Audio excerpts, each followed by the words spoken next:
You're listening to the Bourbon Nerdz podcast, episode Blue Note Brothers. How's it going? Hi, I'm Garrett. I'm Cody. We're the Bourbon Nerds. Or today we're the Blue Brothers. Yeah, we're the Blue Bourbon Brother Nerds. We just got a letter. I wonder who it's from. The electric company. Your electricity's getting turned off. Cut off notice. No, we've got a cool episode for you guys today. Excited. Welcome back. If you guys are new to listening or if you're a longtime listener, if you're in a car, you're driving to work, I'm not going to mention any names, but you know who we're talking to. But yeah, when you think of Memphis, you think of, what do you think? What's the first thing that comes? A couple things that come to mind. You think of the Grizzlies, the Grizzlies, the Blues, barbecue, the Blues, but bourbon. Blue. Yeah, but I mean, they actually have a Blue Note, which is what we're going to feature today to talk about, and I think they're making some good bourbon. I know they're sourcing and then kind of aging it in Memphis, so they're kind of cheating, but you get kind of the best of both worlds there. But no, I'm really excited to talk about them today. We've got quite a bit. Nerd Rage, we're going to talk about some new labels and some blues legends. Whiskey Sideline, which is probably going to be a little longer today. We're going to talk about week one, kind of our key takeaways, talk about some of the things we got right, wrong, and fantasy. It's football season, guys. You're going to hear a lot about football. You're going to hear a lot about football. If you don't like it, I apologize. If you think the foosball's the devil, then you might just skip that part. Water's better than Gatorade. Anyways. H2O. H2O. Pop culture pour. We're going to talk about... What are we talking about in pop culture pour? Blues-themed movies. Oh, yeah, blues-themed movies. Neat and Balance. I've got some interesting things that you need to pay attention to if you're a man and you've got some visceral fat or some belly fat on you. The best blue foods you can eat. Yeah. Just kidding. I'm blue, dottin', Damn it, Cody, you beat me to it. I was going to say, hey, listen up. Here's the story about it. And and then you ruined it. About a little guy in a blue world. I hate you for that. I'm so good. Mm-hmm. And last call, we've got a couple new updates and things that, some cool things and designs and things, that stuff that we're working on. All right. Well, let's get to it. And let's go ahead and start from barrel to brain. You going to kick us off or you want me to start? What do you want to do here?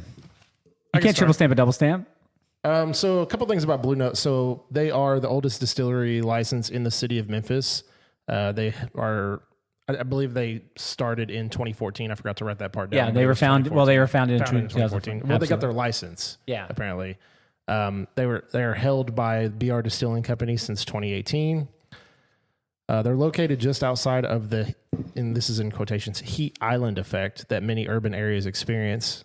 It sits east of the Mississippi River in their own microclimate with high humidity and steady temperatures, which makes it perfect for aging whiskey. Sorry, my handwriting is horrible. Sources from, apparently they source from Green River, which we like Green River stuff. This includes their Juke Joint and Special Reserve series. They use some other things like Dickel, Bardstown, and some other I think they said Indiana, which is probably MGP.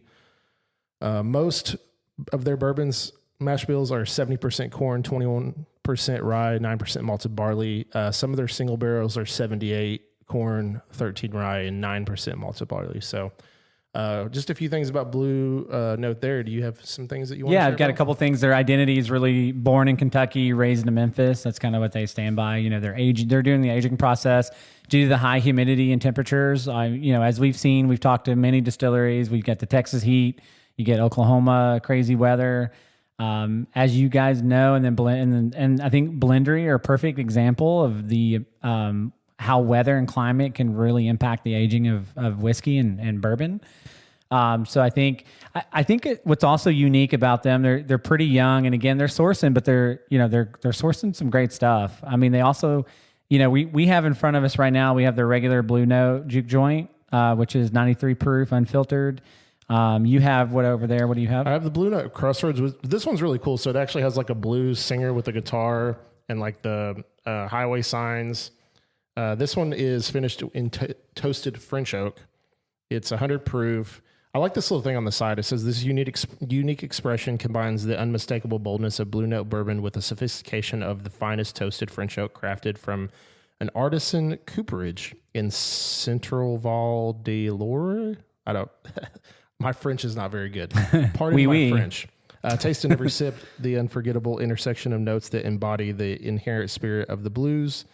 The sound and movement of the blues were meant to break the rules. This is Blue Note Crossroads. And yeah, it's got some cool thing on the back. I don't know. I guess that's just a road. Like that's just a crossroads, I guess. Road. Really cool on the bottle. And then it's a cool bottle.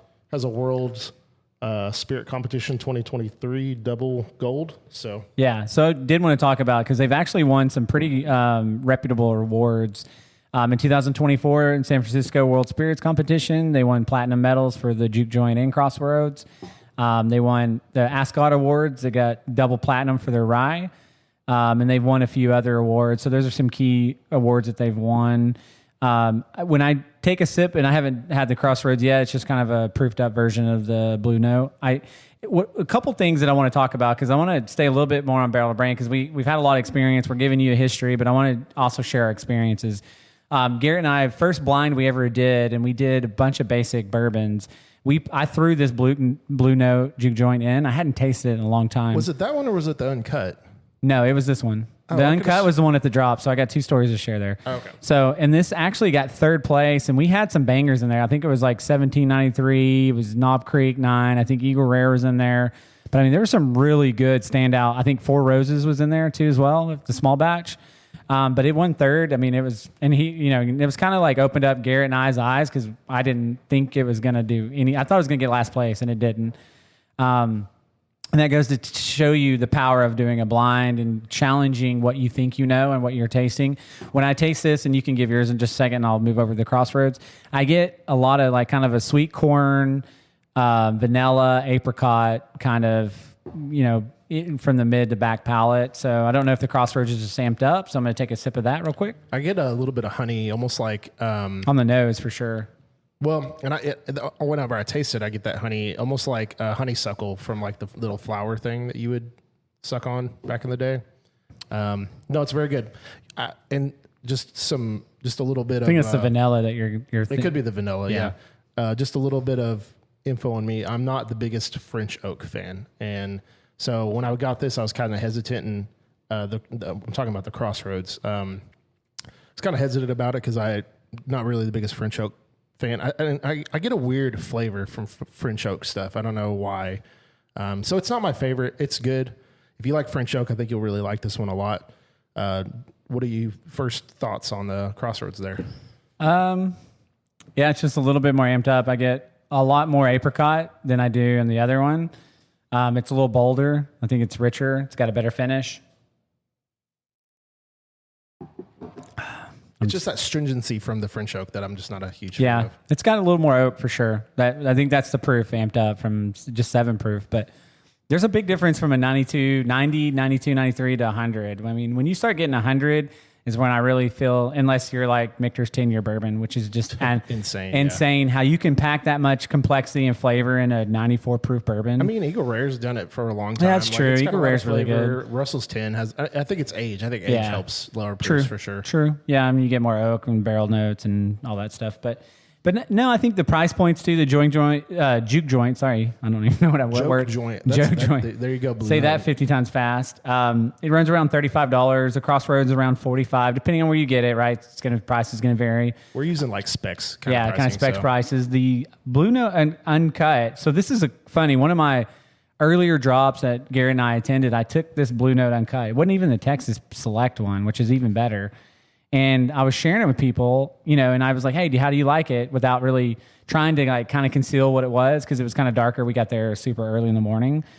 And people were like, man, this is excellent. I'm like, yeah, this is Blue Note Uncut, which is, what is it, 125.5 proof? I mean, it's a banger of a bottle. I think it's one of the more when I think of undervalued great bourbons, that's one of the bottles that come to mind. So don't sleep on Blue Note if you haven't tried any of their products, especially if you like kind of the vanilla, sweet corn, apricot. I used to love apricot beer. They had one at Cellarman's I used to get all the time. They don't have it anymore. I think maybe that company went out of business, but and Cellarman's started doing a lot of their own stuff. Yeah, they do, and they have a lot of good beer. But no, it's very good. I think this is obviously a reputable company.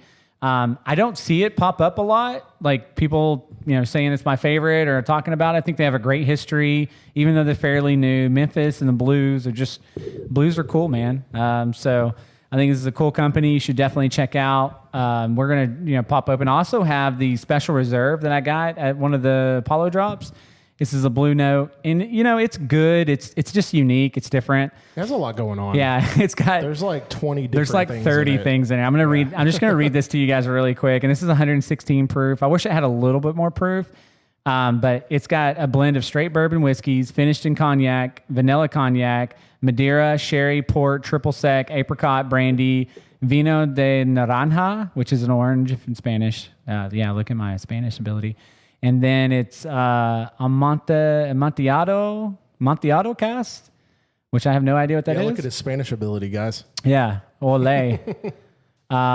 So yeah, it's pretty insane. There's a lot going on. 5% here, 10% there. The highest make is the Madeira cast, though, which is a 6-year. It's got up to 19-year cognac in it, but it's a cool bottle. It gets better. I'm not upset that I got, because I got it at a really good price. I think it was like 200 and something. So don't tell my family that. But even though you just said it, yeah, I said it on there, on the air, on live. But I mean, I've seen it go for 250, close to 300 at other places. So I was cool. It's a unique bottle. I like to share it with people. It's kind of like one of my specials. Hey, try this. Have you ever had it? Bottles, and yeah. So I'm glad I bought it. Don't regret it. Won't buy another one probably, but that doesn't mean. But these other bottles, absolutely. I will always have one of this uncut on the shelf. I've got a backup bottle for that. And both this 93 proof if you're new to starting out. And then if you like a little more proof, the Crossroads, those are perfect bottles for you. So anything else you want to add from Barrel to Brain? No. No, I think we're good. Yeah, I agree with Cody. I think the uncut is, and actually a lot of people who've tried it around here, like especially the Texas Select would agree.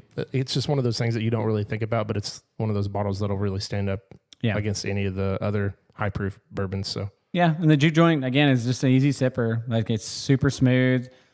It's very vanilla forward. I mean it's a good. Make a hell of a whiskey and Coke. You get a little bit of fruit flavor of the apricot and get a little bit of vanilla. It'd be like a vanilla Coke. So, all right, well, we're going to move on to Nerd Rage. Ethan, we got to create a sound clip for this. Something cool like Nerd Rage or something interesting. So why don't you kick us off, Garrett? We'll talk about some of the new labels that are coming out. Obviously, Wild Turkey Beacon's getting a ton of just raving reviews. I never really saw that label until it kind of came out. And it's got 16-year turkey in it. Of course it's going to be good. I think it's a blend of 16 and either a 10 or 11 year. Yeah, sign me up for that. I think it's the 10. So I think they took basically, Jimmy Russell's favorite is like a 10-year bourbon. And then, his son's favorite is like an older. So I think they both took some of their favorite stuff and just mixed it together. But Theron said it's very close to the kind of that Russell's 15 taste flavor, so that's pretty exciting. And the last few master keeps have been fairly easy to find, but I don't foresee this one being very easy at all. So this one might be one of those that we're gonna have to get lucky to come across. Yep, and I hope, fingers crossed, that we can come across it. If you have it, please, I would love a sample. I'll give you a sample of something else that I have. So shout out to anyone that wants to share your love with the Bourbon Nerds. So a couple of labels that I have, and this is from the last month or so, we just haven't really done them lately, but Penelope has another, which they have a few estate collections coming out, but they have a Founder's Reserve that's a 13-year, 121.4 proof. We enjoyed the what was it, the 10 and 11? Yeah. Those are really good, so I can only imagine the 13. Another Penelope is they're coming out with a 20-year American Light Whiskey. This one's 140.8 proof, so hazmat American Light Whiskey. It's a little darker. Look at the color on that. It looks a little dark. That does look a lot darker than the one you have. The one that we have, which for some reason American Light Whiskey, which I don't know if that's why they call it light whiskey, but it's like no matter how old it gets, it just looks, that it doesn't look super dark. Another thing from Penelope also, if you guys like those old fashions, they have an apple cinnamon old fashioned coming out. Ooh, sign me up. Straight bourbon. Is there a pumpkin spice? It wouldn't surprise me. This is straight bourbon whiskey, straight rye whiskey, apple cinnamon bitters, and simple syrup, ready to pour. It's 80 proof. I mean, that's pretty good for old fashioned. I've heard these are really good. Have you tried any of them? No, I haven't tried any of them yet. I've been hearing really good things. So I'm gonna we're gonna have to pick them up. We need to do a video over them. Honestly, yeah, I wouldn't mind. Yeah, this one's the first one that's kind of made me go, that might be pretty good. And it's 80 proof, so it's not that like super weak or anything. Are you sure? Are you sure? Are you sure about that? Are you sure about that? Sure about that? I just realized most of these are Penelope. So they have a Serena and Lily collaboration, which I'm not exactly sure what that is. If somebody who's listening can kind of inform me, but it's an 84 proof. It just says straight bourbon whiskey. I don't know what Serena and Lily is. I have no idea. Serena Williams? Yeah. Lily flower? I don't know. But it's a limited release, 84 proof. So if anybody has any more information on that. And then the last one I have is not a Penelope. So this is a short barrel Tokai cask finish. Straight rye whiskey finished in Tokai wine casks, which everybody knows how much I enjoyed the Penelope one. So this is 104 proof, short barrel, which I saw an official announcement that they are officially in Texas. So short barrel. Oh yeah, I did see that. So that's kind of I followed back up with them. I need to double check and see. I don't know if they email us back. I would love to do a store pick with them or a barrel pick. Yeah, short barrel's got cool stuff. Yeah, sure. I've been keeping track of some of their videos and stuff. They're coming. I have the bee's knees. We're gonna do a short barrel episode probably next season, which we'll start a new season after our 1 year anniversary. But we're already getting booked up for, which is a good problem to have. Yeah, we've got quite a bit already coming out. Which we never really announced this, but we are officially like on season 3. So yeah, but then after the year, I didn't know that. Yeah, it's news to me. Guess what, guys? Season 3 episode Blue Note Brothers. Our season 2 was getting pretty full, True. So I think it was right after the Michael Gabbard one, and I thought that was a kind of a good one to start season 3 on. Sure. So I just started doing that and just kind of forgot to ever really mention tell anybody. So, yeah. Sorry guys, if you notice on online, you can see that we're on season 3. So this just in, we're Bourbon Nerds have entered season 3. Yep. But no, and then after the year anniversary, obviously we'll start the next season, which hopefully will be our biggest season yet. So yeah, right now we're kind of on an in between a lot of different things, so we don't have a lot of things set up. Still gonna have some good conversations. Gonna have some guests. A lot to look forward to this season. But looking forward to some. Yeah, I think season 3 is gonna be our best yet. I think. With what we're working on, we'll have the whiskey blendery involved. We've got the 13th Colony episode, which is going to be a banger. We got the Michter's. I don't know. We're like kind of jumping off script, but that's what we do. And on the Bourbon Nerds podcast, we jump from one topic to the next, and you never know where we're going to go. Jump one step, put one step in front of the other. So back to, I don't even know what I was talking about. So, but before we move on, I did want to just give thoughts and prayers out to Charlie Kirk and his family, obviously. And we don't want to get political. No, it doesn't matter to me whatever side you're on. I think at the end of the day, he's a human being. He just had a child. I don't care. Yeah, if you're a Democrat, Republican, at the end of the day, we need to figure out this gun violence issue. I don't care what side of the fence you're on. And then we're not a political podcast. We don't want to be. And Garrett and I have different views, but similar views in a lot. I think we're all Americans. We all want to love human beings and support one another. That's why we're in the bourbon community. So, but thoughts and prayers out to his family. And it's a tragic thing. So, I mean, essentially just getting, I personally can't imagine just wanting harm on somebody based off their views. I have a lot of friends who have differing views, and honestly, politics or anything like that is the last thing I ever want to discuss with anybody. Because first of all, I'm not super well versed on politics, so I would get owned in those kinds of discussions. But I'm pretty in the middle, and honestly, I just really don't care. So yeah, which is crazy because I think the majority of us are in the middle, and we've been forced with our terrible political system to choose the right or the left. And I think most people generally, they have Republican and Democratic values. And until we fix our political system, and I'm going to go on a rant for a little bit, we're going to have these problems. And it's very sad to see that someone's life's going to be taken for a political vendetta or reason. And it saddens me, and we're better than that. And we've got to do something about mental health issues. We've got to do something about gun violence in our America. And more people, this is not the podcast to do it, but more people need to talk about it. And more people need to fight and work with their local congressman, legislature, whatever. And we need to start making some changes. So I'll leave it at that. That's all I got to say about that. Yeah, mic drop. Yeah. Anyways. I agree. I honestly, I don't know how to fix it because, like I said, I'm not a professional anyway. But got to try though. We can't keep sitting here and watching kids get shot. That's the worst fear I ever have. My daughter going to school getting shot. I mean, this happened on a college campus. They were a Utah college campus, so it's wild. It's crazy. But let's move on to more positive things. And I'm sorry to derail the podcast with that. I just wanted to get that off my chest. Emotions are high today. Yeah, for sure. Well, I've been on a emotion high for a couple weeks now. But anyways, we had some other new labels I think you were going to mention. No, that was it? That's it, yeah. Are you sure? Yeah, I only had like 5 or 6. Like 30? No, okay. I didn't have 30 this Let's talk about some blues legends. So when you think of blues, and I'm curious to get your take on this because I have a personal opinion. Who do you like? Who's the first person that comes to mind to you? So I'll be honest, like you would think that B.B. King would be like the one. Yeah. But honestly, Jimi Hendrix. Okay. Those are the first two that come to my mind. So I love Jimi Hendrix. I think he was I think he's an amazing musician just in general, but he really kind of was great at dividing the line between like blues and rock and roll. Yeah. And kind of blended them really well. So I would say Jimi Hendrix. I mean, B.B. King's a big one. Moody Waters is a huge one. Yeah. John Lee Hooker is another one. There's what a lot of. No, I think B.B. King, I would probably give it to him. But again, B.B. King and Jimi Hendrix first come. I think Jimi Hendrix resonates more with me. Like I remember when I first heard him playing the guitar, like that was life-changing to me. Spiritually, I guess it was just kind of like, wow, this guy can jam out, you know? Dude, All Along the Watchtower, that song is insane. Awesome.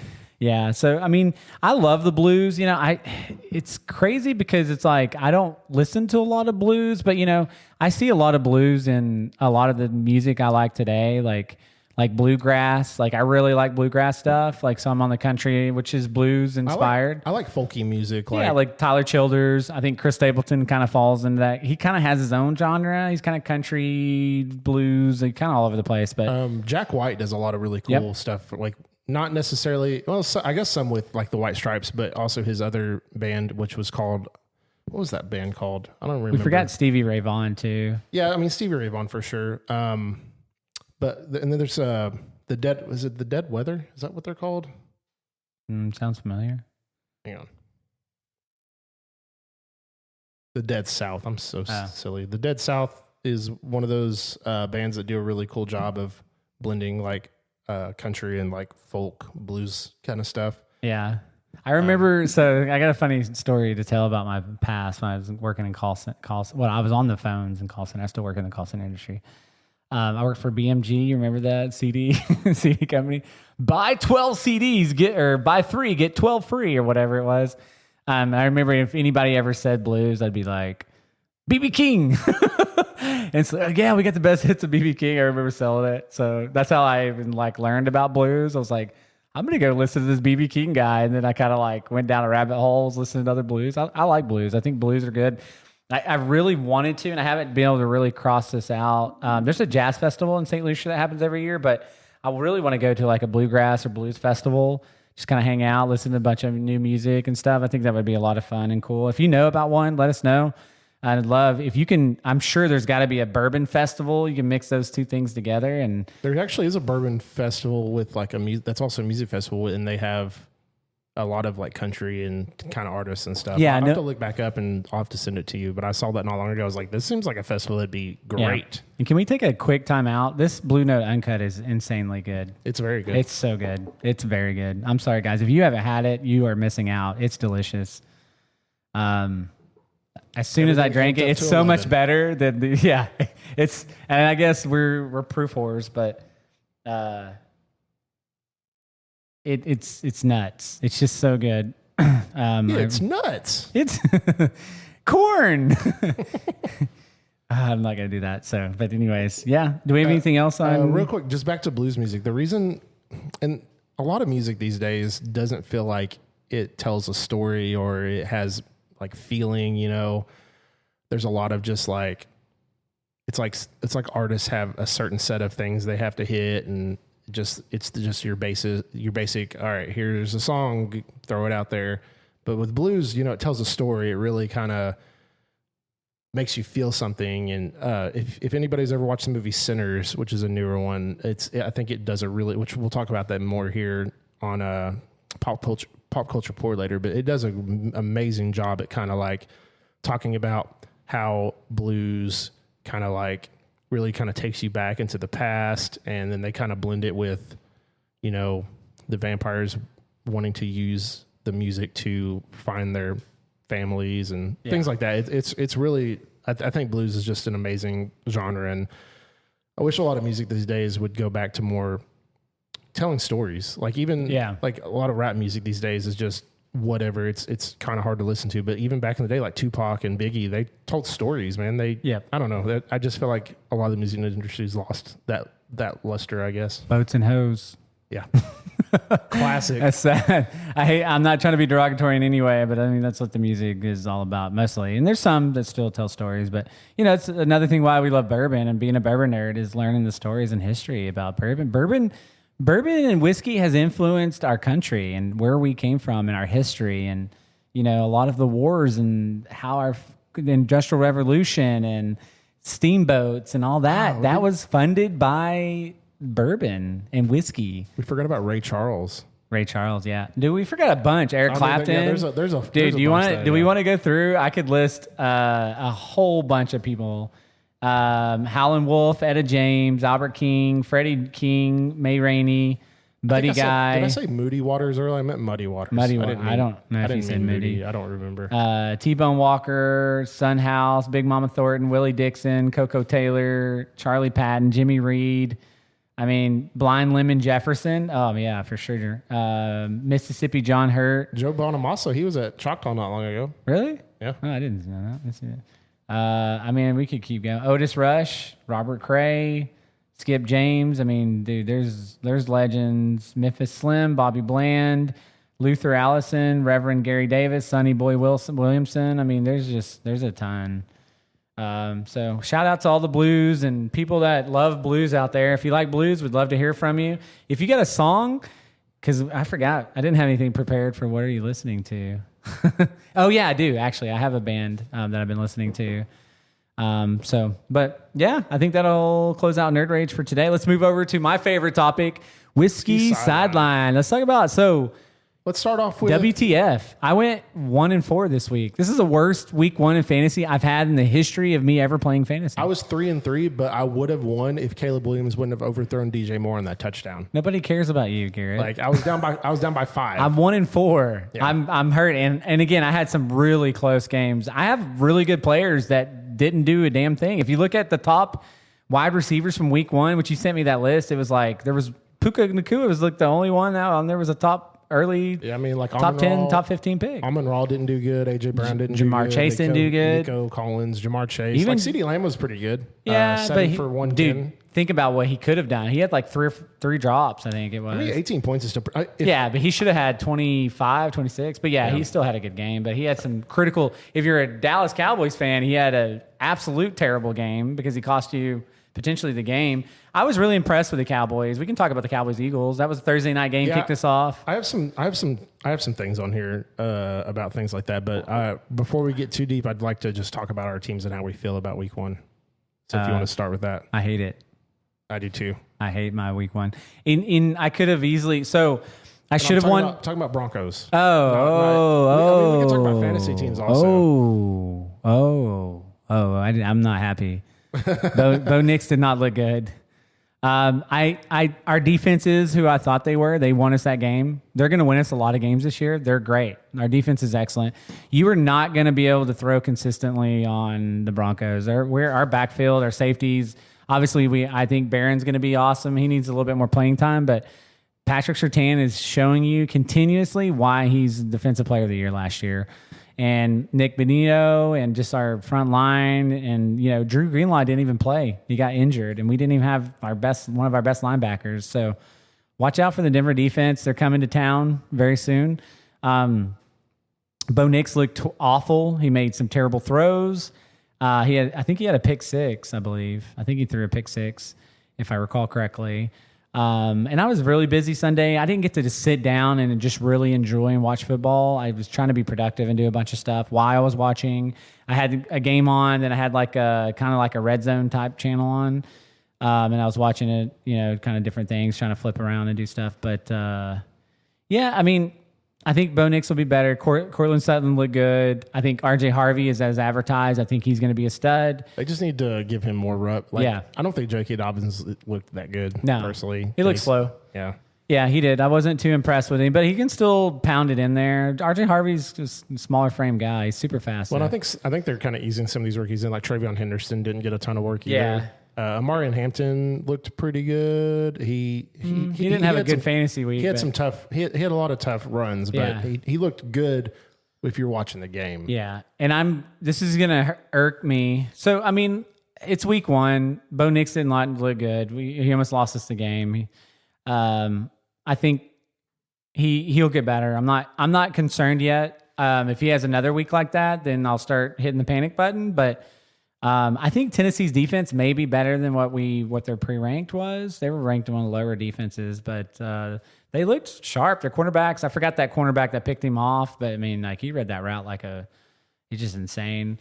But yeah, I mean, it's week 1. We saw all the top studs not do that well, and it's surprising, but it happened. So, what do you think about your Texans? I think we look like trash. Can't get it in the end zone. The same issue we had last year. CJ Stroud was sacked 3 times and threw a pick that was kind of it was kind of a wild pick. It was kind of a fight for the ball. Now, I think it was Jaden Higgins that he took it from.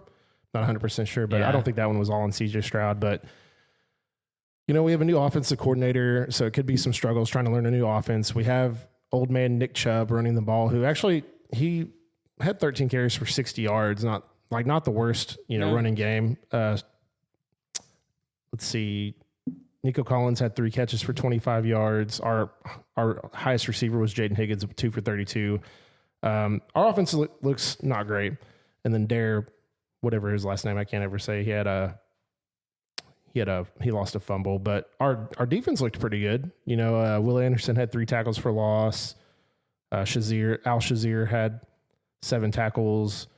Lassiter had 9 tackles. So our defense is what it's gonna keep us in games also. But we really need our coach said it at halftime. We got to get in the end zone, and I believe we had 9 points at halftime, if I'm not mistaken. Yeah, I think I'm pretty confident. Yeah, we had 9 points at halftime and just didn't score in the second half. So, the Rams only put up 14, so we had every opportunity to win that game, and we just didn't. So, it's week 1. We'll see. Hopefully, Stroud doesn't keep struggling, and our line kind of picks it up, and our offense kind of figures it out. But I don't know. We'll see. Yeah. I really didn't want to start 0-1, but the Rams are also a pretty good team. The Rams are a pretty good team, and I think their defense is going to be pretty solid this year. But I think better than last year. Their defense last year wasn't great. And they have super high potential on offense. Like, they've got Devontae Adams, which didn't do a whole lot. What was his stat line? Do you know? I didn't see final stat line. Oh, no, I didn't. I know Puka had a decent game. Yeah, Puka had a great game. I think he had 10 catches. Puka's 10 for 130. Devontae was 4 for 51 on 8 targets. It's not bad. I mean, he's the only other catcher other than Puka that had more than 1 catch. Yeah. Everyone else had one. Oh, I guess Colby Parkinson had 2 for 6. But, yeah, Puka had a game. Kyron Williams had 18 carries for 66 yards and a touchdown. Yeah, very Kyron Williams. A lot of volume. I mean, Texans have an amazing. Yeah, they do. I agree. They probably have 9 yards. That's honestly. Do they have the best front line in football? It's up there. Them and the Eagles. I think Danielle Hunter and Will Anderson on the outside. Their front line's pretty good. So Kyron will be fine. He looked pretty. He didn't scare me or anything. I know you've been a big Kyron fan. I took a chance. I wasn't a Kyron fan. I mean, Jordan Whittington had 1 carry. Blake Corum had 1 carry. Puka had a carry. Nobody's taking carries from Kyron. As long as he stays healthy, he's going to be good. So he's who I thought he would be. So if you have him in fantasy, which I only ended up getting him in a couple leagues. They are who they thought they were. I'm just looking back at the box score. Tony Pollard got a lot of work, but not really productive. But again, I think that's a constitution of the Broncos defense. I was really surprised Evan Ingram didn't do as well. Like he had 3 for 21. He had 4 targets. I mean, tight ends don't. Like tight ends have games, but they're not going to get as involved. Yeah, but I figured he'd be a little bit more involved. But I think that's more Bo Nix's problem than it was him. RJ Harvey just was super productive. He had that one long run, really, more than anything. But he looked really good. I'm excited for him. So, yeah, there's a lot that happened week 1. There were some really close games. There was a lot of surprises. So let's kind of, and then obviously the game of the week was the Ravens-Bills. If you didn't watch that game, and I watched about half of it, but I didn't see the final part. I was kind of doing some other stuff, but I feel bad for all the Bills fans or I don't feel bad. Yeah. But I think it's funny all the Bills fans that left. Went to bed. they left and then missed. One of the greatest comebacks ever. But it was really funny because I saw everybody in the chat was like, "Oh man, the Ravens look unstoppable. They're did. They're going to win." And they did look unstoppable. Derrick Henry is a man child, dude. He is. He's a freak among men. I don't think he's human, to be honest. But he's like the Terminator. Yeah, for sure. But that was the game of the week. I was, shocked the Bills pulled it out. I think, and I'm going with, I picked the Ravens. I think within our preseason picks, I'm still picking the Ravens. I think they'll bounce back.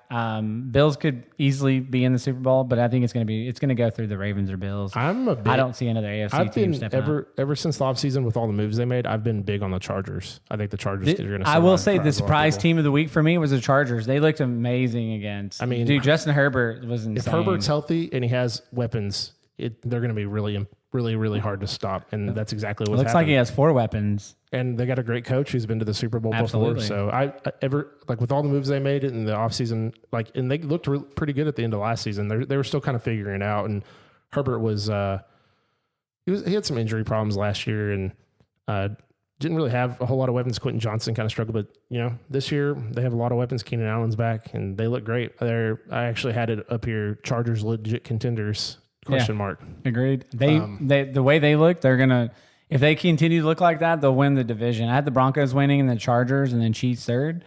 But that, to me, is the toughest division in football. But at the end of the day, you got to beat the Chiefs in the playoffs is what it's going to come down to. Patrick Mahomes was pulling out did you see that flip throw? Guy grabbed his foot and he flicked it, the throw. He's done those kinds of things. I know, but I didn't see that one. But it was insane. He's made those kind of things. So Houdini. Do you think... So who's next up for the Chiefs? Is Hollywood Brown going to keep that momentum up? Is it going to go to Juju Smith-Schuster? If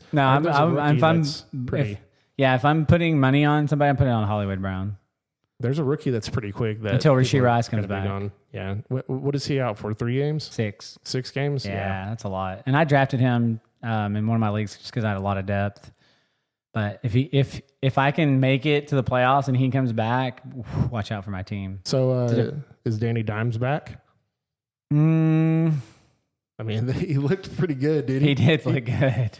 He tore. Okay, I just want to say Miami looked freaking terrible. Dude, and the Colts look just like what the hell is wrong with Miami? Might win our division if they look like that. Dude, Miami looks so bad, but so did Detroit. Detroit looked bad too. Yeah, well, Detroit lost Ben Johnson, who went to Chicago. I know, but still, God, you got Jahmyr Gibbs and Amon St. Brown and Jameson. It's a new offense. Sometimes you don't. Yeah, I was shocked. They get it right away. Was Ben Johnson the secret? I thought the Packers looked amazing. Honestly, I'm surprised they didn't just fire McDaniels at halftime whenever they went in, just getting murdered by the Colts.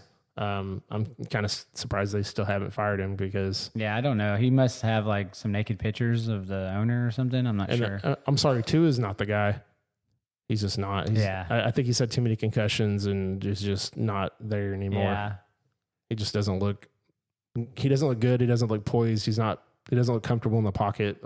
No, it's he has PTSD or something. I think Tua's done. And honestly, without A-Chain taking off for that touchdown, I think their whole offense would have just put up huge goose eggs for. I was really shocked by the Steelers Jets game. That was good credit to Justin Fields. He looked great, and Aaron Rodgers too. He looked. I don't know why DK Metcalf can't get a damn touchdown, but and that's a lot of thing. People put a lot of pressure on rookies now. sometimes it takes people a few years, and that's how it used to be. Quarterback like Aaron Rodgers didn't start out as a rookie. I mean, maybe he wouldn't have been as successful if he got thrown in there as a rookie. Sure. He started behind Brett Favre. I remember. It took a couple years, and Jordan Love took him a few years behind Rodgers. I just think Justin Fields just needed a few years, and he's back with his old teammate and Garrett Wilson, and they have some chemistry. They look good. Brees Hall looked really good. I'm so glad I didn't trade Garrett Wilson. Against a solid Steelers defense too. Yeah, the Steelers they're supposed to have a top 3 defense this year. Aaron Rodgers looked good too. Yeah, he did. He looked very good. He looked very calm and just slinging it. So, and like DK Metcalf he had a good game, but he didn't have I see potential from that game. Like DK Metcalf's going to have some 150 yards, 9 catches, a touchdown or 2, like games. Like those are coming. Like that's what you want. Like that and that. So that was they were starting to build a good chemistry. I'm really shocked of like how high Caleb Johnson was and like how like far he's just fallen in just a couple of weeks. And I was going to say, I wouldn't panic on Caleb Johnson. His time's going to come. Kenneth Gainwell's not going to. No, it's not. But I think they're trying to. Do you finally see Jalen Warren is a pretty good player? I still think he's average, personally. Okay. I think Caleb Johnson's going to jump both of them eventually. I think Jalen Warren will still be the change of pace guy, but I don't think that's what that's what he is. Yeah, he is, but I don't think he's an every down guy. No, he's not. I never said he was. Well, I mean, he's good for what he does. Yeah, I'm just absolutely. But you keep on him. I don't know why. Mm-hmm. Please bleep that out. I just think he's okay.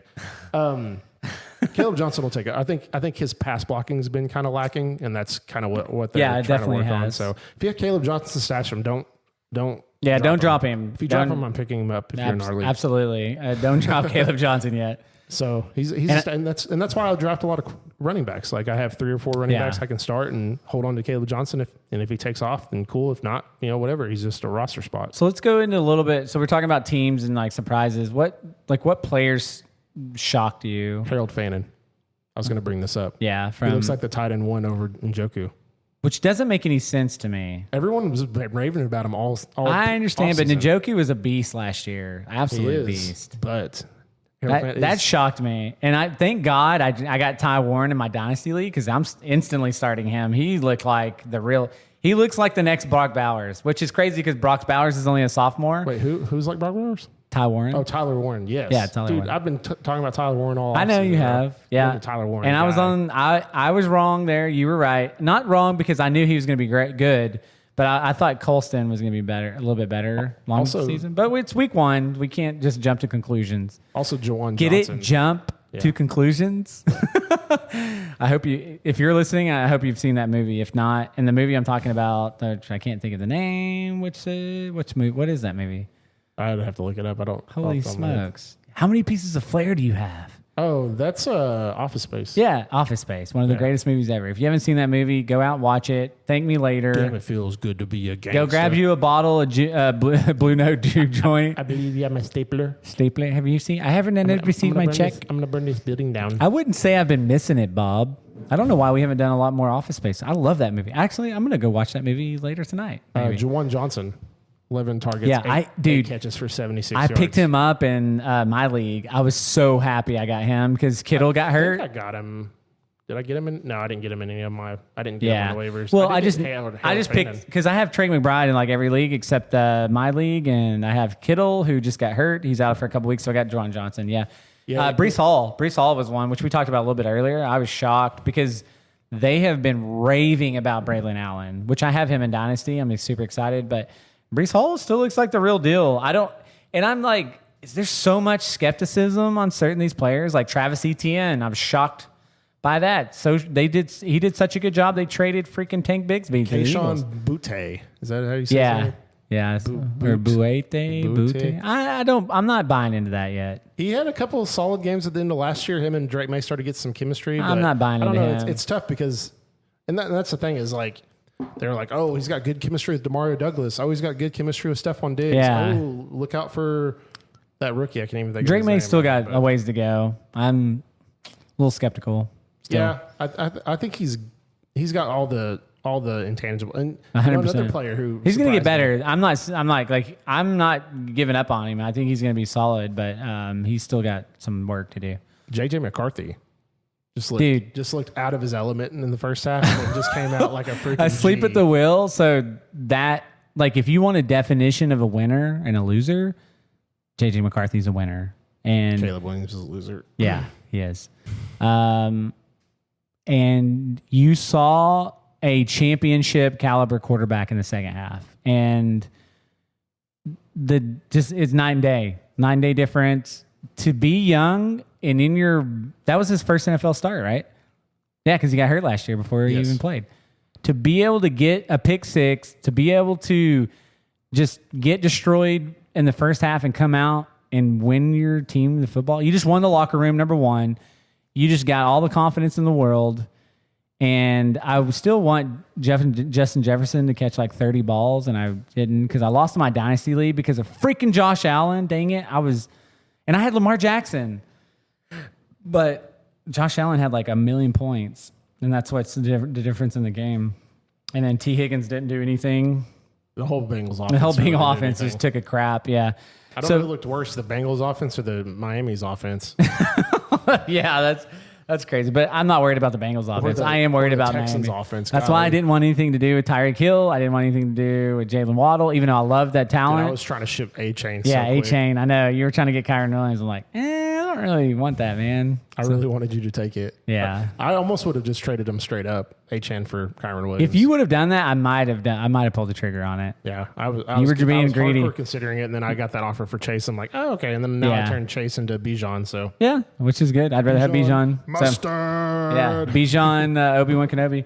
Trying to think of any other players I want to give some shout outs to. I think Danny Drake Dimes. Baby. Yeah, we did. Drake London got a ton of targets. I think he's, Lad McConkey. He had like a shoulder thing, so yeah, has a ton of targets. I'm not concerned about those guys. Not to overreact on yet is Kenneth walker. So a lot of people were a lot of people are freaking out on him, but the thing is, he had an injury a lot, like the last couple of weeks, and I think they're kind of easing him back in. It's an ankle injury, which always kind of lingers. So I think once he's healthy, he's going to be the guy. Like Charbonnet's good, but he's not an every down guy. Oh, like Ibuka is. Yeah, I mean, I think everyone saw that coming. Ibuka, he's just legit. I'm pissed off that I didn't draft him more. I got him in a couple of leagues. I got him in a couple leagues too, but I'm pissed off. I should have got him in every league. He was going so low, and he was the most hottest topic in the preseason. I think you're just so stuck on Chris Godwin that you're just like, dude, no, Godwin's got to be the guy. No, that wasn't it. I was just, it's where he was going, and there was a couple of guys that I like. Yeah, try the Blue Note. It's very good. I actually really like it. But I mean, we're drinking also too. I think we got a point, man. We're getting off topic, and this is going to turn into a 5-hour episode. Like when you're drinking banger bottles after banger bottles, and you try like a bourbon, you're like, it's okay, it's not good. And then sometimes you go back to it and you drink it by itself, or you drink it with other bourbons. And you're like, man, this is so good. So just be careful of that when you're drinking all-star caliber bottles. Like sometimes it diminishes a bottle. Doesn't mean it's not good. Just like some bottles don't do well in blinds, but I like 1924. I absolutely love that bottle. Like that's one that I really enjoy drinking. It doesn't do that. It does okay in blinds, but it's not. I actually feel like that one does better in blinds. It's true. I guess it does better in blinds. Yeah, that's a bad example. A lot of people are like, it's I'm trying to think of a bottle that doesn't blind well that we really like. Stag, yeah. Stag doesn't really blind well. Yeah, that's true. Which is crazy because I love Stag, but. And like if you don't like it at first, just give it some time to open up. Like a good example is this Copper and Cask cigar blend that I have for our next episode. I didn't really like it when I first tried it, but once it kind of opens up, it gets some things just get a lot better. And then try it again, and then if you don't like it, then yeah. So there's a couple so obviously what by the time you listen to that, the waiver wire is going to be gone. But some people that maybe not have picked up, I think that you should look out for Calvin Austin. I think for the Steelers, he looked decent. Yeah, I think he could be a big play. A speedster, for sure. I think he could be a big play guy. He's going to be a boom and bust. I think more of a flex kind of starter. Look at the waiver wire right now. DJ Gideon's from Michael Penix Jr. Yeah, Michael Penix Jr. Struggling like quarterback. I think he's going to be good. I'm going to pick him if he's still available in the league. I have Drake May. I think I'm going to pick him up. I don't know if you have Drake May in this one, but this is your league that I'm looking at. Yeah, that's it. DJ Giddens got quite a bit of run. He got 12 carries. But Spellings. They were blowing him out. No, so, I know. If you have Jonathan Taylor, you absolutely need to own him. And if you're looking for a high upside player that you have a roster spot you can drop, absolutely pick him up. I think Quentin Johnson looked spectacular. And, if you're a Brazil person, you're like, this is the greatest football player I've ever seen in my life. But, Keenan Allen's going to be there. I do think Keenan Allen's going to wear down as the season goes, and he's a 1-year rental. So Quentin Johnson has a lot of value. I kept him in Dynasty. I'm so happy I kept him because I had Ladd McConkey, and I'm like, man, this is his 3rd year. I drafted him number 1 over Zay Flowers, which I'll never forgive myself for. So anyways, who else? I'm trying to think. Obviously, Hollywood Brown and all that, but those players are going to be picked up. I'm just talking about people that are probably still. Kenneth Gainwell, I think, is worth owning. Even though I think Caleb Johnson will eventually take over. The thing with Kenneth Gainwell is we know who he is. He's never the top guy. He's going to get a few He was serviceable in the Eagles, though. Yeah, I mean, he's had a couple. He kicked Miles Sanders out of town. Miles Sanders isn't very good. No, he's not. Javonte Williams, that's what I got wrong, man. Javonte Williams. I don't know. I'm still on the fence about Javonte because he scored a couple touchdowns, but to me, he didn't look great. So I need another week or two of Javonte Williams to see if that's just a boomer bust situation. True. This guy, Elijah Arroyo, I don't know if you've heard his name. He's a tight end for the Seahawks.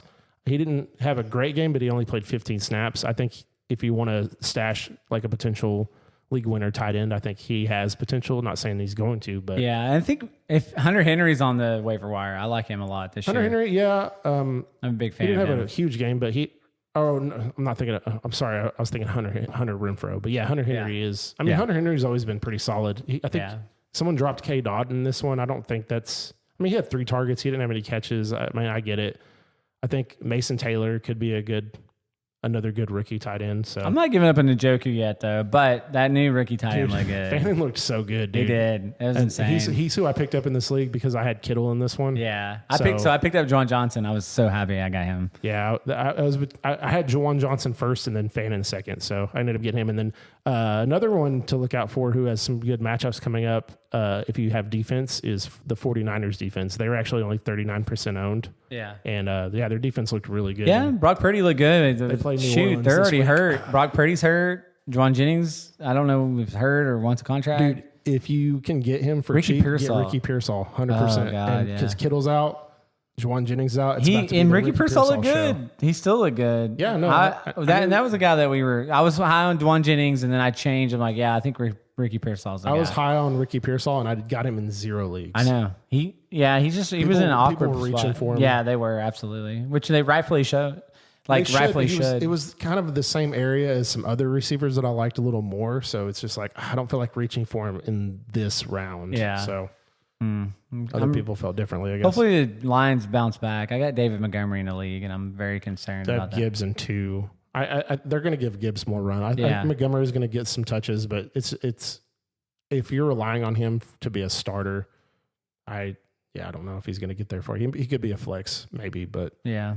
Problem with Montgomery is he's not going to catch a ton of passes. So his what you're really going to rely on is him getting touchdowns. Yeah, and if you were one of the lucky people that drafted Quishon Judkins, I think Dylan Sampson looked pretty decent, but dude, Judkins is the dude. Judkins is, if you're go back and look at his Ohio State highlights. That's all you need to watch. He signed his rookie deal.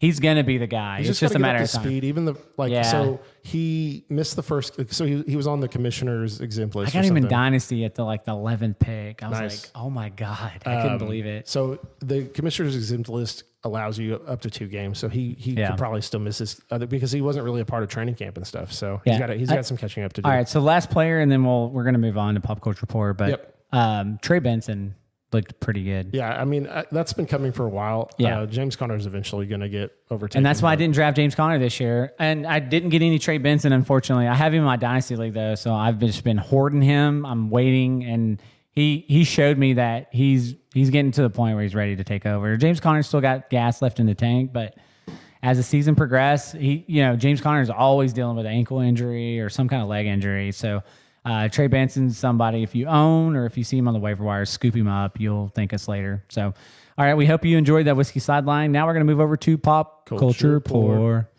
All right, we're going to talk about some kind of blues movies or just movies kind of the music genre? For sure. We could be pretty quick on this and get through this real quick. For sure.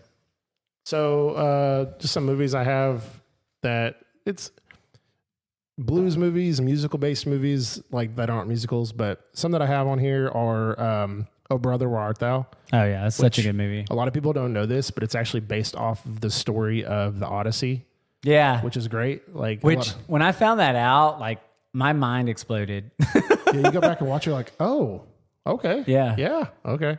Great movie. Actually, it was funny. We were, some guy was messing with his hair in there, and I was just like, I don't want fop, damn it. I'm a Dapper Dan man. And like, nobody got the reference. I'm like, you guys all suck. Dapper Dan, yeah. I'm a Dapper Dan man. I mentioned Sinners earlier. I think Sinners does a great job of blending horror with like blues and really kind of getting into that passion and genre of the genre. Another Coen Brothers movie who they directed, Oh Brother, Where Art Thou, is Inside Llewyn Davis, is about a struggling folk singer in Chicago, I believe. And it's got like Oscar Isaac and Justin Timberlake, and very, very good movie. Basically he's struggling because his partner died. And so he's trying to go from like a duo to like a solo. Blues Brothers. I don't think you can talk about blues without Blues Brothers. Absolutely not. I mean, those are classics. Like, I hope if you're listening to us and you've seen the Blues Brothers, if not, go back and watch them. I mean, they're just great movies. So. Black Snake Moan is a great one that a lot of people, I think, forget about. It's just a great movie. Have you ever seen Black Snake Moan? I have not. No, it's got, holy crap, Samuel L. Jackson. All right, and he gets this girl, I believe, it's been a long time since I've seen it, but I believe she's like a drug addict trying to, get over her. He's basically trying to rehab her back to health. And then the last one I put on here is Walk Hard. I feel like Walk Hard is, that's a great movie, personally. Yeah, that's a good movie. I've seen it. You don't want no part of this He's like, and you never once paid for drugs, not once. I'm looking through to make sure we didn't miss anything. I'm sure we did. I mean, there's a lot more you could talk about there, but some of them I hadn't seen, so I didn't really want to mention the ones I hadn't really seen. Yeah. I'm just looking through. I'm sure, we missed a bunch. But I don't see anything off the top of my head. Varsity Blues is not a blues movie. It's a different kind of blues. Ray's a good movie from 2004. Yeah. I love that movie. Yeah. That's good. Born to be Blue.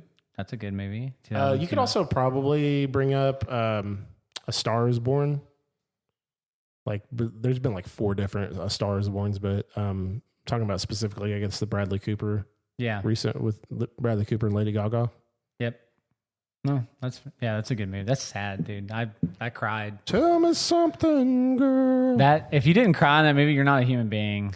Because that got me. It was pretty sad for sure. God, I'm just thinking about it makes me want to cry, to be honest. But I'm so lonesome I could cry. Yeah. Anything? So Hillbillies. Anything? What are you listening to? What have you been listening to lately, Gary? Honestly, I've listened to a lot of my mixes, I guess. Nothing. Oh, the new Deftones album's out. I don't know if I talked about that last week. Yeah, you did, and I haven't listened to it yet. It's so like high on my priority list. Like tomorrow, I'm going to listen to it because I love the Deftones. I want to go watch them in concert. This band I really like called President released a new song. They've been really cool. Like, you should check them out. They're interesting. I'm talking to the listener in general, but the guy wears like a president mask because he wants to hide his identity or whatever, but they sound pretty good. They one of my favorite songs of this year is called Fearless by them, and I just love that song so much. Mudvayne released a new song. I wasn't really big on that one. You just need a couple, man. You don't have to tell us. Yeah, but I mean, that's kind of where I'm just sharing. Yeah, I was trying to come up with a couple. I know you're fine. I'm just going to come up with one. So Sombr, so SOMBR. They're that guy's really good. So Back to Friends. You've heard them. You've listened to it. If you're listening to radio at all, you've listened to them. So Back to Friends and Undressed. Undressed is a song that really has resonated with me. So it's just a really good song. There's a song called Kansas City by the New Basement Tapes. Going back to Kansas City. Okay. That song's been on my playlist lately. Okay. Yeah. So, but Somber's really good. He has a great voice. I'm diving more into his music. So I guess I'm into kind of I talked about the Red Stray Clays and, Turnpike Troubadours. I've been, we're going to a concert, Turnpike Troubadours concert Not this Saturday, but the Saturday after that. So. Oh yeah, it's coming up. Yeah, for sure. And celebrate Ileana's birthday and go to a concert, and yeah, I'm excited. I think we'll have a lot of fun. I'm really pumped for that. So I've been listening to more of their music. They're a great band. If you haven't listened to them, check them out. All right, we're gonna move over to Neat and Balanced. Yeah. So if you have a lot of belly fat, visceral fat especially. Did you say I have a lot of belly fat? That's messed up, bro. No, I didn't say you did. I do have belly fat. No, but it's really important as a man as you get age 35 up. Which is not old at all. Like I think 50 is the new 30, to be honest. But you run the risk of a lot of heart disease, Alzheimer's, cancer, type 2 diabetes, stroke, and high cholesterol. So I want to give you a few tips of things that you can do to reduce your visceral fat. And then I also want to talk about a recent study that just came out that I think is really interesting about a new way to fast if you're into fasting. And if you want to hear more about fasting, I actually fast quite a bit. I know Garrett does some fasting as well. So, and he's probably going to be interested in what I'm about to share, but I want to go through a couple things. Number one is being a caloric deficit. And if you don't know what that is, that means obviously ingesting less calories than what you need to maintain your body weight. There's a ton of free calculators online. You can mention how many calories you're eating now, what's your ideal body weight, what's your current body weight. That'll tell you really from your caloric. But again, that goes back to calculating the calories and macros and different things that you are. There's a ton of information out there, having a scale and all that. There's fitness apps, and there's tons of things that can help support that. But being in a caloric deficit is really important to helping you reduce fat, and especially visceral fat. Number two is eating healthy. Oh, newsflash, right? Eating healthier. But, kind of thinking more into like, what do you enjoy eating to health? Like when you eat healthy, what do you like? Like, do you like fruits? Do you like sweet potatoes? Like, what do you enjoy? Because a lot of people think that eating healthy is eating bad or eating bland food. And that's not true. There's more information. We have access to more information than we've ever had in the history of being a human being. And even ChatGPT and stuff can help with a diet plan. So literally you have to be the laziest person on earth if you don't want to get out there and try to eat healthier. And I know that health food costs more. You're absolutely right. And in our next episode, I'm going to talk about investing in yourself, but looking to do more organic, looking to do a little bit more research on the proteins and stuff that you're actually putting in your body. There's a huge difference between protein companies and all. There's all kinds of stuff, which I could do a whole episode of that. Protein intake is extremely important as well. Protein is the highest energetic part of processing in your body that can help burn more fat and calories. So protein intake is really important to be satiated. There's a lot that goes into maintaining muscle mass and helping you try to reduce visceral fat. Green tea's also been proven. There's been a ton of studies that come out that green tea can help reduce. I have not been drinking green tea the last couple of weeks, and I'll tell you why. It's not, and I'm about to incorporate in my diet. It's because I've been trying some, mushroom coffee, which I'm only on day 3 of mushroom coffee, but I ran out of green tea, and then I just got some more, so I'm going to start reincorporating that. So I'm trying to drink less regular coffee and then drink more green tea and more mushroom coffee. But I'm on day 3. I haven't noticed a significant difference. But I do notice a slight difference in my circulation, which is good, which is I've been really focused on lately. But that's really important. Managing your stress, your cortisol levels have a lot to do with your fat storage and your leptin levels and different things, which controls your fat storage. That's the compound that controls your fat storage. The higher stress you are, and we can all agree, the more you're going to retain fat and not burn as many calories and stuff. So then that can collect visceral fat. So those are a few things that you can do to try to help cut visceral fat. Visceral fat, the older you get, obviously if you're drinking, which we're a bourbon podcast, so you probably are if you're listening, that kind of goes into effect in that. You can have a diet and add alcohol into it and still be in a caloric deficit. Again, you got to understand the chemical impacts that alcohol creates and the toxicity and different things that your body, because to be fair, alcohol is not good for you. And I know we talk about a little bit, and I'm really looking forward to nailing down, getting Alex on. He does a whiskey weight loss thing. Shout out to Alex. I don't know if he's still listening to our podcast. I hope he is. But I've been a big supporter of what he's trying to do, teach people that drink whiskey, that love whiskey, how to lose weight. And it's possible because I do it. I've been losing weight. I'm actually almost below 200 for the first time in quite a while. So I'm really proud of myself. I'm going to pat myself on the back. I've been working out pretty regularly, staying hydrated, doing the things that I'm telling you to do, guys. I'm not just saying this because I'm reading online, and I've been doing a ton of research and stuff on this just because I enjoy doing it. So, but a new study came out, and this is really interesting, of fasting versus being in a caloric deficit. The study did, I think it was an 8-week program. So the fasters, and they did a unique new fasting method, which I thought was pretty cool. They had a 33% reduction in visceral fat versus the caloric deficit group had a 14% reduction in fat. So the fasting group did they had the fasting group broken up into 2 groups. One group did a 36-hour fast and one did a 60-hour fast. The unique thing, so you're basically fasting for a day and a half and versus 2 days, kind of, give or take. I think 2 days is pushing it personally, but... but so this unique fasting method, they actually ate 400 calories during the night. So they didn't because a fast is you don't eat, right? Your body's fasting, you're burning, you're shedding your bad cell autophagy and all that stuff. But they actually had a 400 calorie meal. So in the 36-hour fast, they had one 400 calorie meal at night.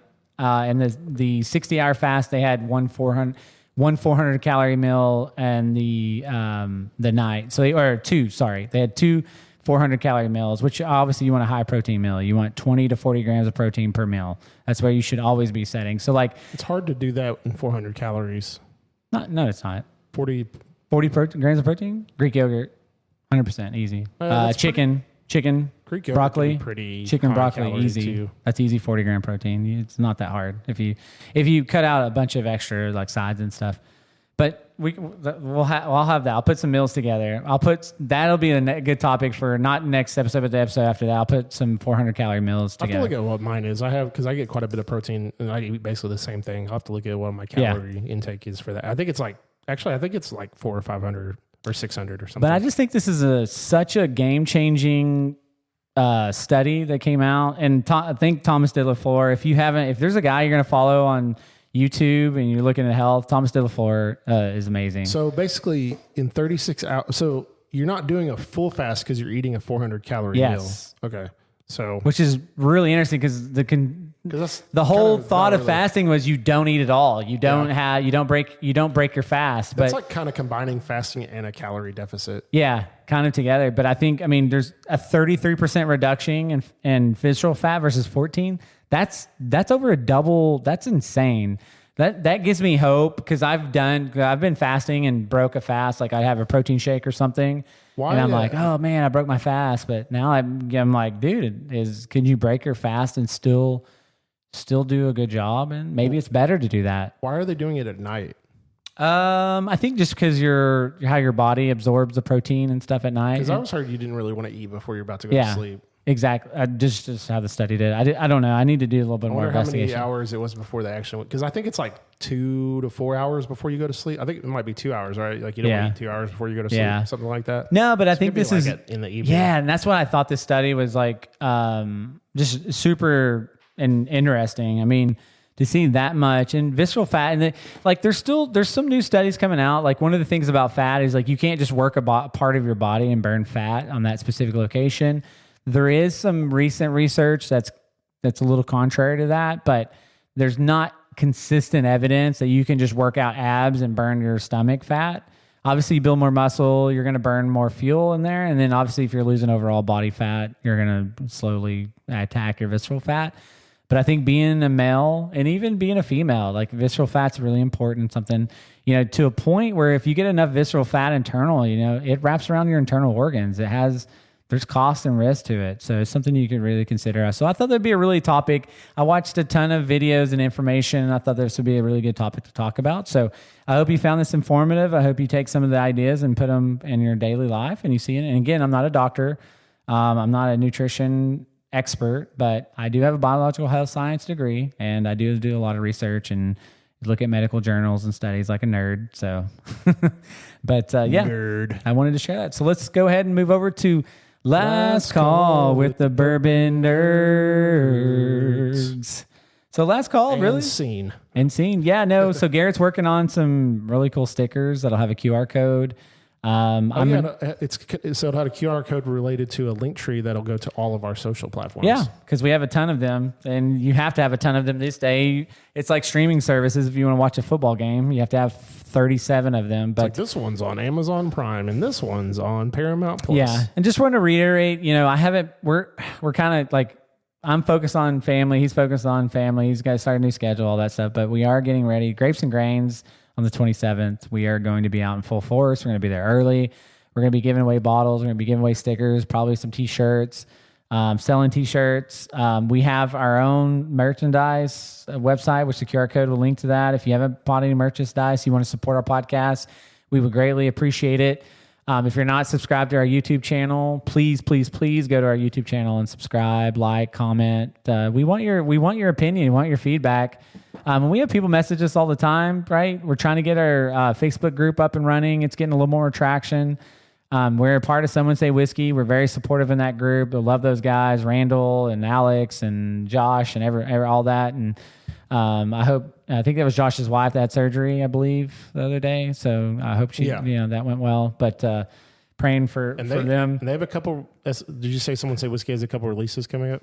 Oh, no, I didn't, but they do. They have the Bardstown, and I can't remember the other one, but then he also said 2 surprise ones. Yeah. So they have 4 drops on. It's insane. They've come out with like 30 store picks. We just want to do one before the end of the year. Yeah, they're doing 4 in one day. Yeah, that's insane. But Someone Say Whiskey. And their picks, honestly, they're great. I think the only one that was questionable, it wasn't even questionable, it was just that Maker's Mark was okay. But yeah, it wasn't my favorite. All the other ones, I don't think I've ever had a bad one else. I don't even think it's a bad one. I think that was just probably just if you ranked them, that was one of the least favorite ones I had. But the Pursuit, the is it Fiddler? Fiddler. Yeah, the Fiddler. I mean, the Woodford Reserve Pancake one. I mean, dude, their picks and the New Riff one pick is amazing. Like, I think one of these high notes is a. It's funny. Yeah, the High West. I'm looking at all these picks, and I think the High West is the Someone Say Whiskey one. I think the Chardonnay one. So, yeah. But anyways, I'm working on business cards, and then I'm trying to, eventually we'll get a Patreon. I'm building it slowly but surely. And then, we're going to continue to invest and work and trying to get some sponsors and stuff. So I've been talking to a few people and trying to get some distilleries involved. And, we're going to our goal is to try to do at least one distillery a month. And then again, we're going to nail down our whiskey blendery, which we're really excited to go meet with Andy and that group. Those guys are making some phenomenal stuff. If you haven't been down there, you should absolutely go. You're missing out. My whiskey blendery collection is increasing very, very rapidly. So that Dark Saber is halfway gone already. I've been putting a dent in that. It's so. Are you serious, dude? It's solid. Do you? And Theron's gonna hate me for this, but do you? When we did our 4 picks of that was my least favorite out of the 4 that we had, and I mean it's good. They're all really good, but that was my least favorite, which is kind of funny. I just love the notes. It's like basically eating like a cherry chocolate cake, exactly. Man. It's I have a bottle and a half of that, thank God. So I'm going to take that to the Grapes and Grain Drop and share samples of that. So yeah, and we have some stuff. Shout out to Theron. Did you mention the bottles that we're giving away for that, or no? I didn't. Yeah, we're doing it. We got an Eagle Rare 12 and Eagle Rare 10, which I've had a lot of people ask about it, and I've said it's going to be at the Grapes and Grain Drop. Like, oh, cool, I'm going to be there. So basically, to get a ticket for that, we're going to give away, real quick. We're giving away Eagle Rare 10, Eagle Rare 12, and we also were Goose Island Stout, which is pretty interesting. And then I believe Theron mentioned donating a bottle. I'm not really sure, but, a few bottles. And the way to get entered is to be subscribed to our YouTube. Or if you don't have YouTube, like we can figure something out. At least, follow our page or like our TikTok. Just sign up. You have a Google email. Just go to YouTube, get an account. Yeah, I'm pretty sure everyone who's a whiskey person has a YouTube because you're watching all the whiskey tubers. Yeah, so. If you're not, just go get your YouTube ready because we're going to require you to have a YouTube. Yeah, for sure. I'm sorry. We need the support. It helps us, and you can win a free bottle, and everybody wins. Yeah, you can get it. You wear a 10 store pick. Yeah, do it for us. Like, that's pretty. Do it for the awesome. people. Do it for the kids. So. Yeah, but we greatly appreciate everyone's support, guys. Just, and if you hate us, love us, you want to see us do something different, let us know. We're open to feedback. We have people reach out all the time, and like your messages mean the world to us. Like I was having the worst day ever, and I think it was Aaron or somebody random too message and just like, hey man, I really like your guys' content. Keep doing what you're doing. Like that stuff means stuff to us. Like we appreciate it because sometimes we're like, dude, we suck. We need to do this. We need to do that. We're very super hypercritical of ourselves. I wish we did have more time to do more stuff. Yeah, I know we're so busy, but if we make this successful, we'll push more. We'll put more time into devoting this. We've got families, and everything else. So it's tough, but we enjoy it. I mean, I love doing this. I love reaching out to community, and I'm ready to get to a little cooler season and get back to drinking some ryes and higher proof stuff. And I'm excited and hopefully seeing you guys out, giving some high fives, and you'll see me my full energy at the Grapes and Grain drop. And maybe I'll run into you. Maybe we're doing some hunting stuff soon too. So maybe we'll run into you. Yep. All right. Well, I'm Cody. I'm good. And we are the Bourbon Nerdz. Thanks for tuning in, guys. Have a guys. Take care. Deuces. Bye-bye. Take care now. See ya. Take care now. Bye-bye then. Bye-bye then. Adios. Muchacho. Hasta mañana. The Bourbon Nerdz podcast is hosted and executive produced by Cody Mills and Garrett Welch. The show is produced, mixed, and edited by me, Ethan Adams. The show features original music by Alex Pitts. You can find the Bourbon Nerdz on all the major social media platforms. Please follow, rate, and review the show on Apple Podcasts or your podcast player of choice. It really does help the show. Please don't hesitate to send an email or message on social media. We love to hear your thoughts, comments, and bourbon suggestions. The Bourbon Nerdz would like to remind the audience to always drink responsibly, know your limits, and never drink and drive. Be sure to check in every Sunday for a brand new episode. Cheers!